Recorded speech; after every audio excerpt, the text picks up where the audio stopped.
जंगल की दोस्ती एक समय की बात है। एक घने जंगल में एक छोटा लड़का रमेश अपने परिवार के साथ रहता था।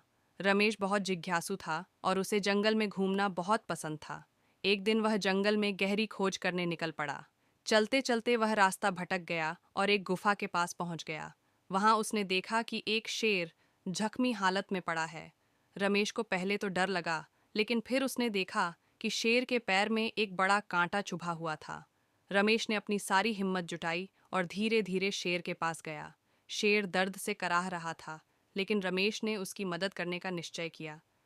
उसने सावधानीपूर्वक कांटा निकाला और शेर के पैर को अपने पास की पानी की बोतल से धोया। शेर ने उसकी ओर आभार भरी निगाहों से देखा और धीरे धीरे चल पड़ा। रमेश ने सोचा कि अब उसे घर वापस जाना चाहिए, लेकिन उसे रास्ता नहीं पता था। उसने सोचा कि वह शेर के पीछे पीछे चल सकता है। शेर ने जैसे उसकी मन की बात पढ़ ली और रमेश को जंगल के रास्ते दिखाने लगा। रास्ते में उन्होंने कई जानवरों से मुलाकात की।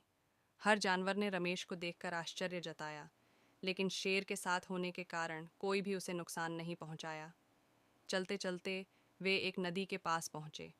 रमेश ने देखा कि एक हिरण पानी पी रहा है और तभी एक तेंदुआ उस पर हमला करने वाला था।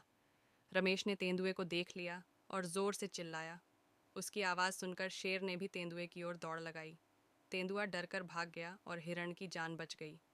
हिरण ने रमेश और शेर का धन्यवाद किया और उन्हें नदी पार कराने में मदद की।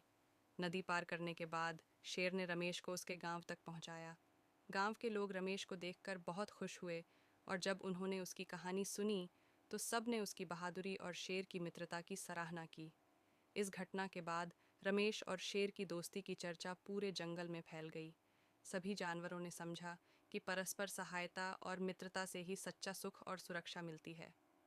रमेश ने भी सीखा कि चाहे कोई कितना ही बड़ा या ताकतवर क्यों न हो, सच्ची मदद और करुणा से हर दिल जीता जा सकता है।